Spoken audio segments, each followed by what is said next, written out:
Thank you for joining me. Alex Aniel, you are the author of Itchy Tasty, An Unofficial History of Resident Evil. You're also like a friend of mine, so it's weird that we're doing this. But thank you for joining us to talk about your upcoming book.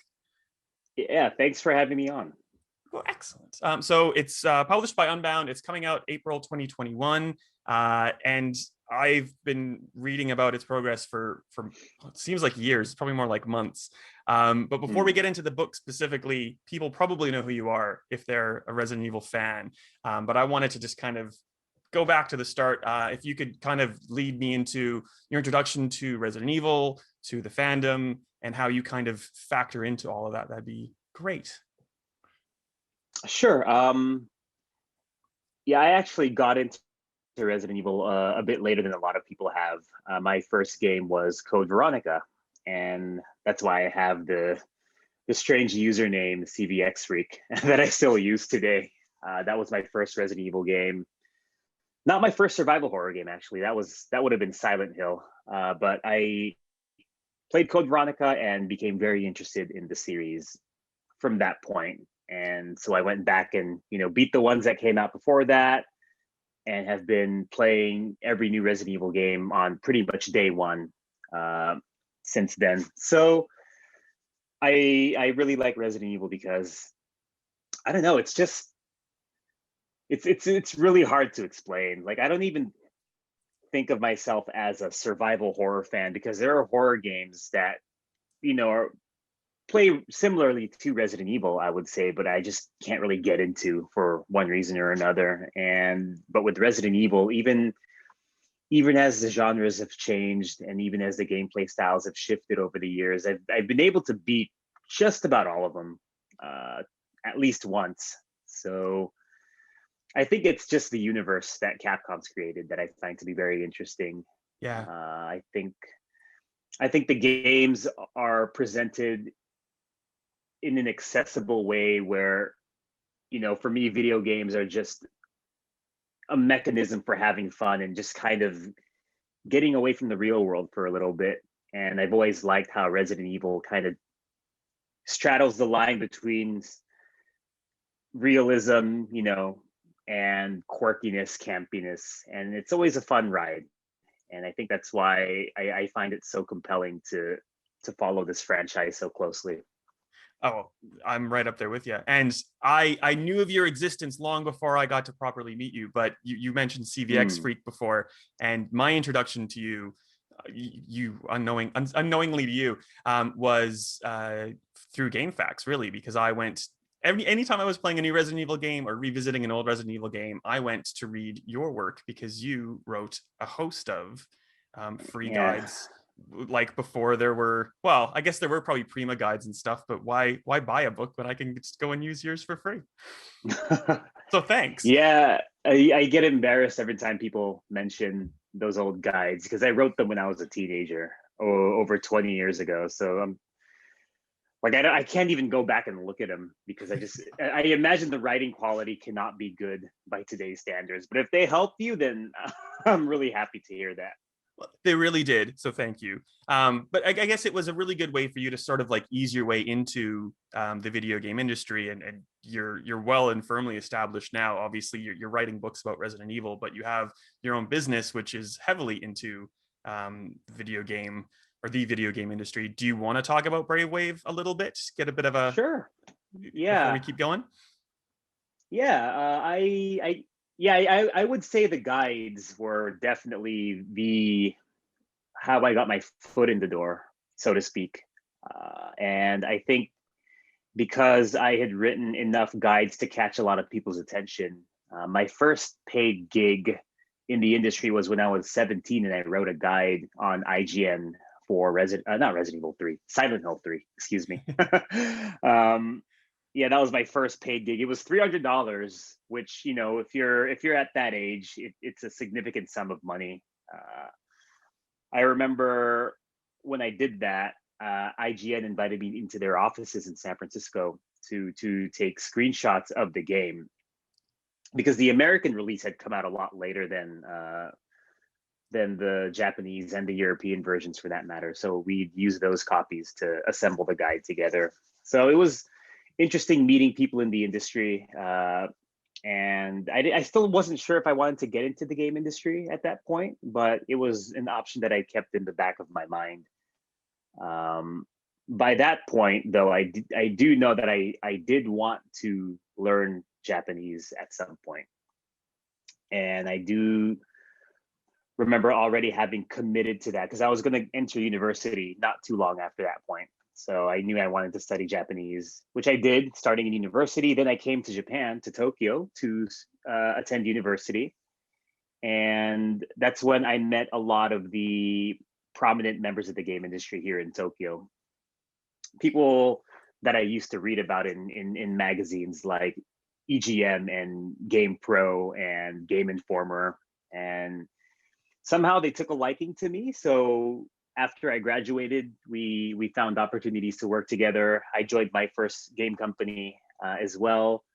And then I started Brave Wave because I met my business partner, Mohammed Taher, and he wanted to do a lot of cool stuff with Japanese game composers, and he needed somebody to help him with communications and running the day-to-day business. He doesn't live in Japan, so he kind of needed boots on the ground here, which I was very happy to do.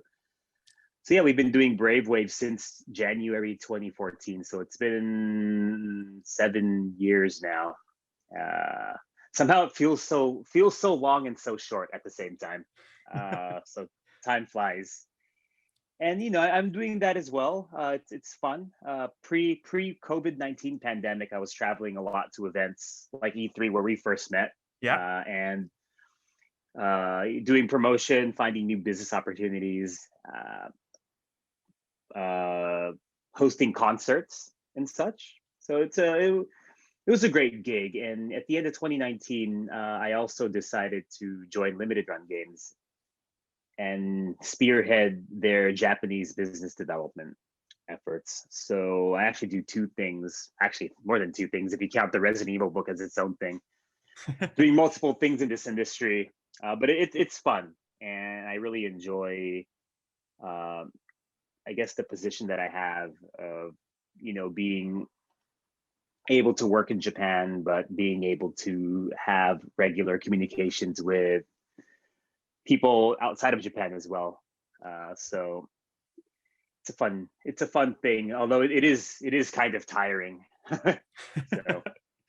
Well, in the time zones alone, like your family's all in San Fran, if I Yes. recall correctly, and I guess like you're a testament to language learning. It's probably not an understatement to say that a lot of these opportunities that you have in your professional life, or even in terms of this book, have come from learning Japanese and being able to speak Japanese to Japanese developers and not have to worry about those kind of language barriers or something getting lost in translation. Yeah, I would say exactly. And I think the biggest benefit from that isn't necessarily just speaking the language, but I would say it's understanding how to talk to these people on an interpersonal level, because Western or English, I guess, English language interviews tend to have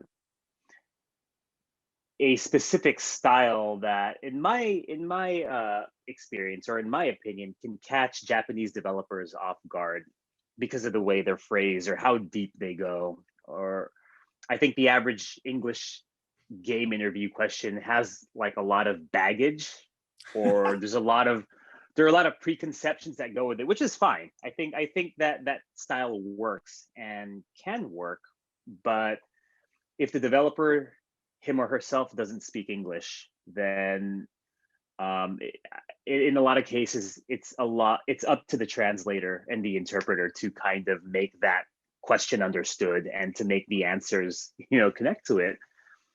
But in my case, being able to talk to a lot of the developers who worked on Resident Evil in their native language in a more organic way that they're used to, and listening for those cues in their answers and being able to react to them without having to rely on an interpreter who may or may not catch those cues. I think being in that position gave me an opportunity to have these conversations that no one else might necessarily be able to have, right? And I thought that these people have very interesting things to talk about. So, it just made sense to do something with it in a Well, more formal way. and you've taken advantage. So like I've had a chance to read a little bit of it early, so thank you. I will guard what access I have with my life, I promise you. As much as it is obviously a history of Resident Evil, it's at points a history of Capcom itself. So you have a lot of access with a lot of different people and delve into a lot of history. So obviously it's unofficial, but it seems like Capcom's been pretty gracious in providing access, or at least like former developers and have Yeah, have provided access. it's a bit of a tight rope to walk on, because I do have to emphasize that the book is unofficial and independent. So Capcom isn't specifically sanctioning anything I say. And I think one important thing to remember about work like this is that a lot of it is subjective. I did talk to the developers, but I did encounter differences of recollection between one person and another, and it's very difficult to reconcile that. So I've tried my best to present the book in a way where, I hope it's objective. I hope it comes off as objective to anybody reading it, but I also hope that people appreciate that these things are fluid, and there's rarely ever one right answer to a question like, oh, what was this game supposed to achieve, right? Or what was hard and what was easy, and what did you like and what did you not like, right? I spoke to as many high level people as I could. So I hope that people can get a sense of, I guess, how the Resident Evil series kind of grew semi-randomly, right? I don't know how far you've made it and what you think about it. Oh, I have lots of good things to say, and it's almost that thing where like I want to talk about so many bits and pieces, but a lot of it, and like I feel like I know a lot about Resident Evil, but there's a lot that I didn't know or didn't know as much about, and I'm just like so excited when I hit those points, and they've been frequent. I think I'm just getting to Code Veronica now, which is fitting. And there's all these really neat things that I don't want to talk about because I want people to go and read it for themselves. I want them to go get the book, and that's amazing. So I'm leaving as much as I can like that. But like you were saying, and like the picture behind you says, some of these stories were 25 years ago or more, and it's this great kind of oral history kind of like retellings of, well, like I think it happened like this, or like I recall it was to do with this impact as well. So it's really neat to be able to have that much access. And if we're talking about people like Shinji Mikami, I got to meet him at like a Bethesda party at E3, probably the same year that I met you, I think. Maybe. I don't know. Sure. It was the year they announced The Evil Within. And I could barely get out 2 words to, like, I was just so enamored with him, and like I got to meet him.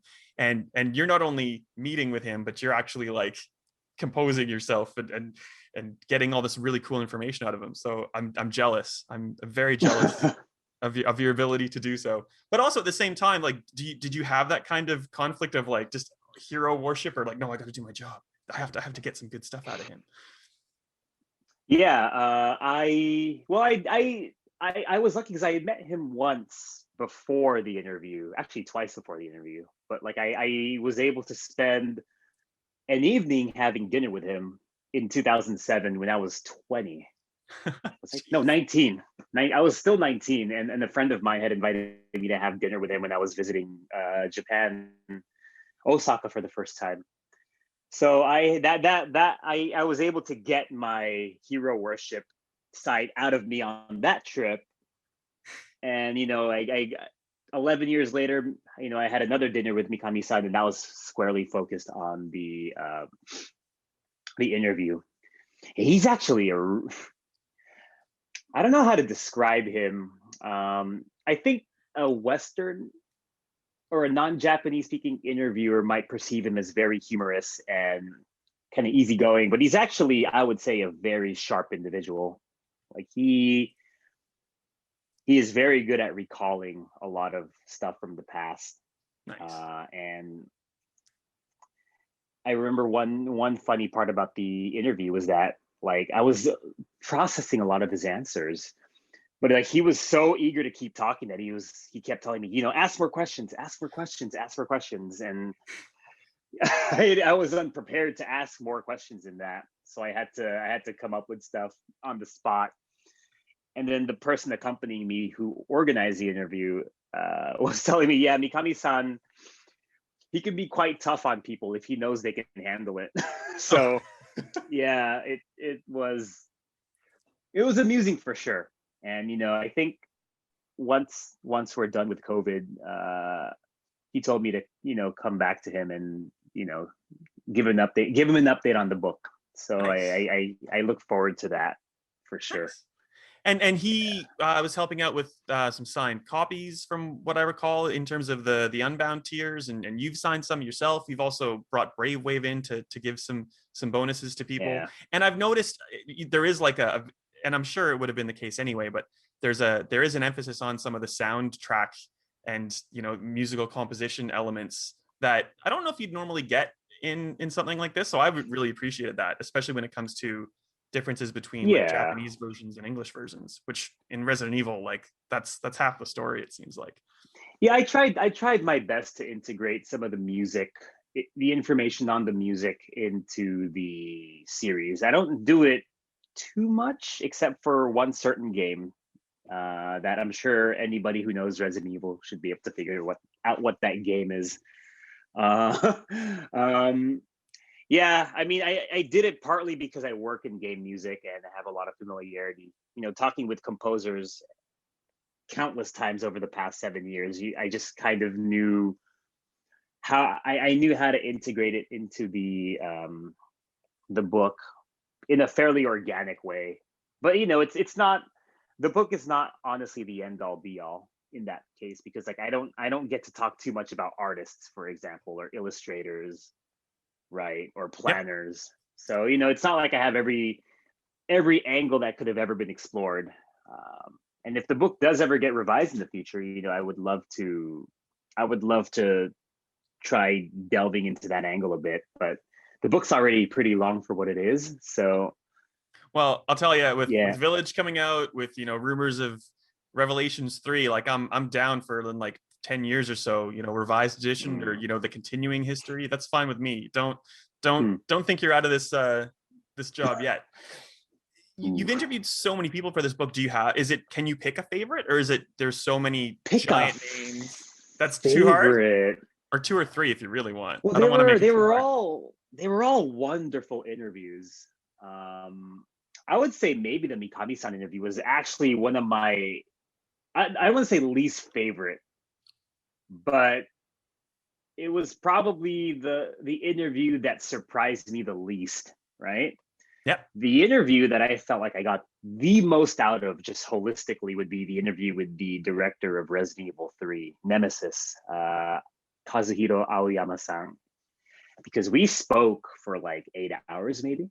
Oh, wow. Something ridiculous like that. Yeah, he was so open about this and that. He worked on not just 3, but on 1 and 2 as well. And he talked about, we had trouble with this, implementing this gameplay idea. So when we made Resident Evil 2, we decided not to do it. And I don't know if this made it into the book, but yeah, like we had to change this for Resident Evil 2, and for Resident Evil 3, this happened. So yeah, 8 hours of conversation with him. I couldn't include every little thing, but I think the one nice thing about his interview was I had to travel to a small city in Japan to meet him. And after we finished the formal interview at the cafe, he took me to his house, which is very unusual in Japan, especially when you meet someone just for the first time. And he showed me a lot of the development materials that he had brought with him after he left Capcom. Things that were written out, like planning documents, like that still showed Resident Evil 3 Nemesis with the old name Resident Evil Biohazard 1.9 plus 2.1 plus it was 1.9 at the beginning. Then it became 1.9 plus 2.1, and then they settled on Yeah, 3 at the end, and then it became Resident Evil 3 Nemesis, Biohazard 3 Last Escape, and he had sealed copies of all the Biohazard games as well, just part of his personal collection. Nice. And So it that's was very fascinating to yeah. I should have made a documentary out of that instead of a book interview. but that's a testament to Yeah. what you were saying before, being able to approach these people as speaking Japanese and understanding the culture and not having that kind of barrier. Whereas, I have a feeling if I went to interview him about Resident Evil 3, I wouldn't have been invited back to his home.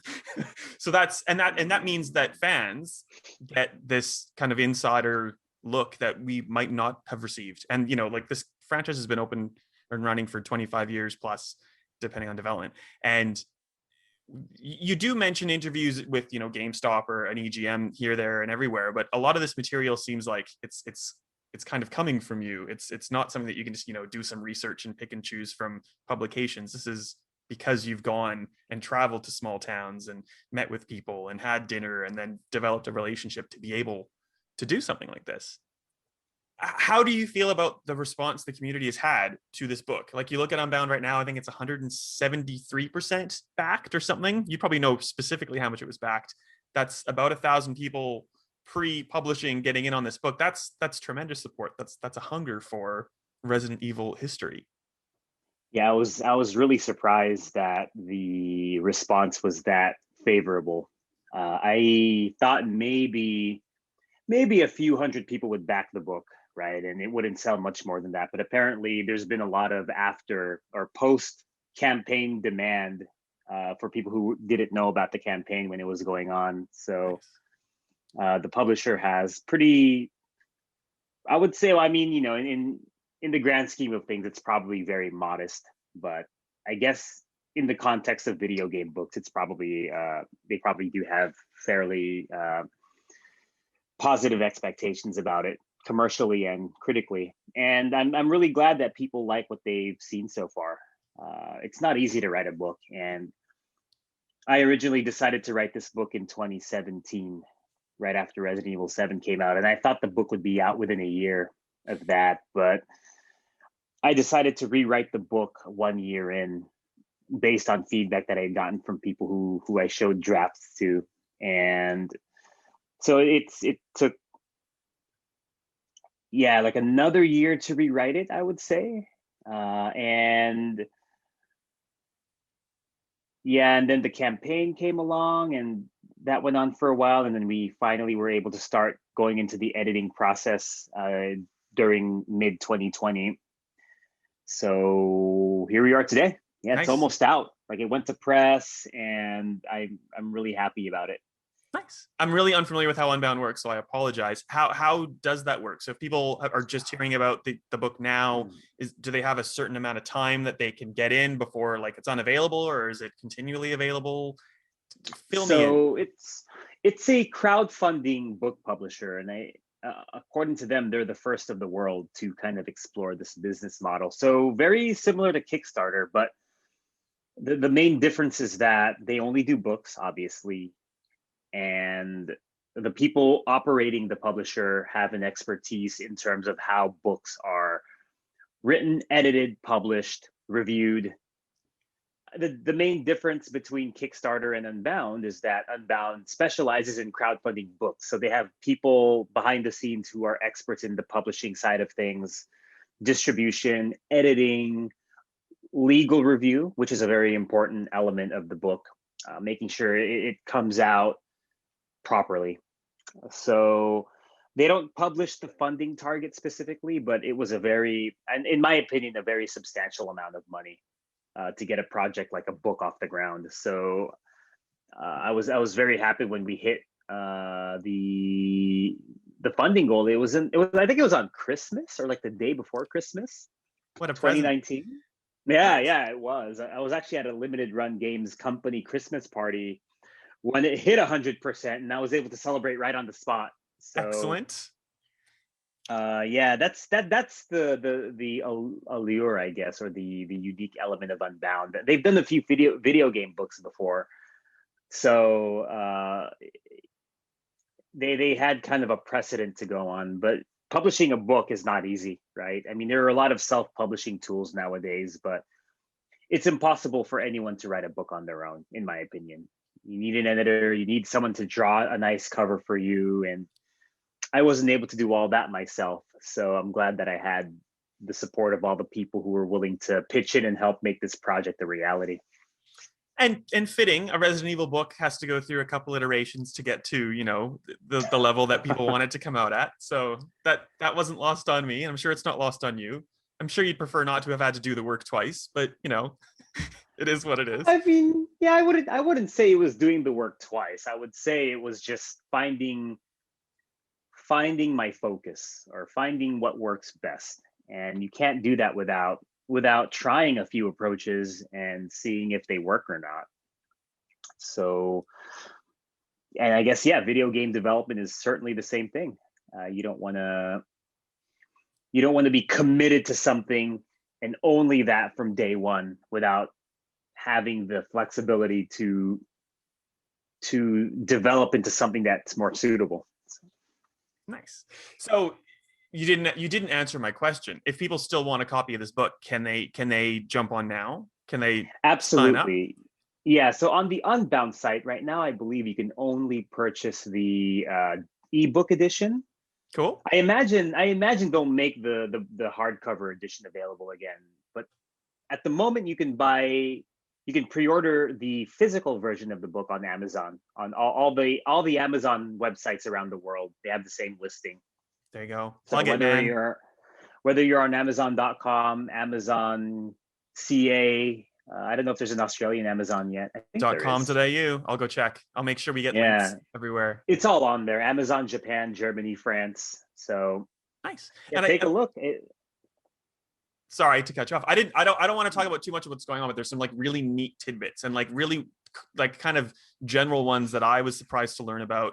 Were just like really silly things that I just kind of took for granted, like Japanese localization and how that works, and even something as simple as the state of the used video game industry in Japan. And I won't get into specifics, but like those little tidbits were just so like little sparks of kind of knowledge that were just peppered throughout the book.